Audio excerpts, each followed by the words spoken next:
ለዚች ንግግሬ ዋጋ ከፍላለሁ። የኢትዮጵያን የገንዘብ ሚኒስትር መኪና ላይ ቁጭ ብለው ሲያነቡ በሩን ከፈታ አድርጌ የሚያነቡት ይገባውታል ብላቸው ምንድነው የሚሉ እገባለሁ እኔ ራሴ። የሚሰግዱ ባለስልጣናትን ይስጠን። አንዳንድ ሰው ስልጣን ላይ ሲወጣ ይሳለማል፣ ቤተክርስቲያን አይሳለም። የትም ቦታ ስልጣን ቢኖርህ በእግዚአብሔር ፊት ግን ትንሽ ነው። የሚጸልይ ህዝብን ለመምራት እኮ ሳትጸልይ አይሆንም። የሚጾም ህዝብ ለመምራት እየበላህ አይሆንም። ባለስልጣናት ናቸው ቤተክርስቲያንን ደጅ መጥናት ያለባቸው።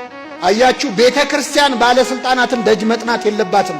እነሆ ውሃ እንዳልጠመቅ የሚከለክለኝ ምንድነው? እነሆ ካህን ንስሐ እንዳትገቡ የሚከለክላችሁ ምንድነው? እነሆ ካህን ባይኖርሽ እነሆ ካህን ንስሐ እንዳንገባ የሚከለክለን ምንድነው? እነሆ ቤተ መቅደስ እንዳናስቀድስ የሚከለክለን ምንድነው?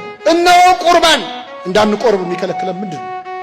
እነሆ መጽሐፍ ቅዱስ እንዳናነበው የሚከለክለን ምንድነው? ኢየሱስ ጌታ ነው ካሏችሁ ሰዎች ምን ትሏቸዋላችሁ መሰላችሁ? ኢየሱስ ክርስቶስ የእግዚአብሔር ልጅ እንደሆነ አምናለሁ። አሁን እንሰብካለን የሚሉ ሰዎች ጃንደረባውን ቢያገኙት እያነበበ ያለ ኢየሱስ ጌታ ነው ብለው ያስደነግጡታል። ከሰረገላው ወድቆ ሌላ ችግር ሊፈጠር ይችላል።